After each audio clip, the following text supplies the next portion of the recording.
when someone's coming in to recruit and you talk about the recruiting process, strength is the first thing that jumps off the page at you.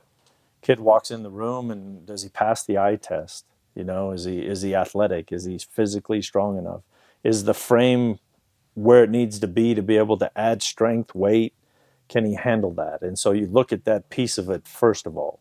The nutritional piece, I mean, that's a personal issue, but kids are they're so driven now to figure out how to put the right nutrition in their body, how to take care of their bodies, how to get the right amount of sleep. Don't overestimate the sleep piece, how to put the right food in there, right? How to do the right part from a strength standpoint. Strength is a big piece. We talk about strength, but it's not about just mass. Like, we have to have functional strength to be good baseball players. And so a lot of times you see kids that, could be tied in their hips or tied in their shoulders, and they're big and strong, but they're not going to be able to play the game at a high level unless they understand flexibility. So with strength comes flexibility.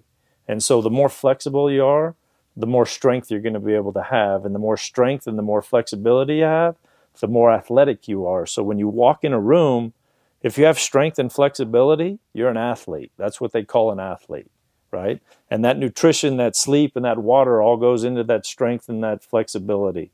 But without that strength and flexibility, there's injuries without flexibility. Too much strength, no flexibility, there's injuries. Functional strength with flexibility, powerful, powerful tool. Now you take body structure types, tall, lean kids that have a chance to fill out and have more athleticism. You take kids that are at the peak of their development right now, and there's not a lot that they're going to develop.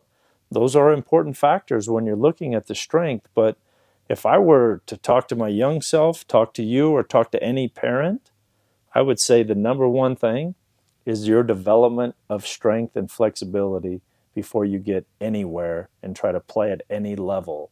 Because if you look around, the players that are playing at a very high level, they're really big, they're really strong, and they're extremely flexible. They take care of their nutrition. And the ones that don't play are the ones that break down, that have some deficiency in there. So you need to take care of those factors. Those are controllables. I would say this and say this a million times. Control the controllables, whatever you can control. If you can control your strength and your flexibility and your nutrition and your sleep, control it. And make sure you control it very well, because that's what's going to make the difference in helping you become viable in the recruiting process.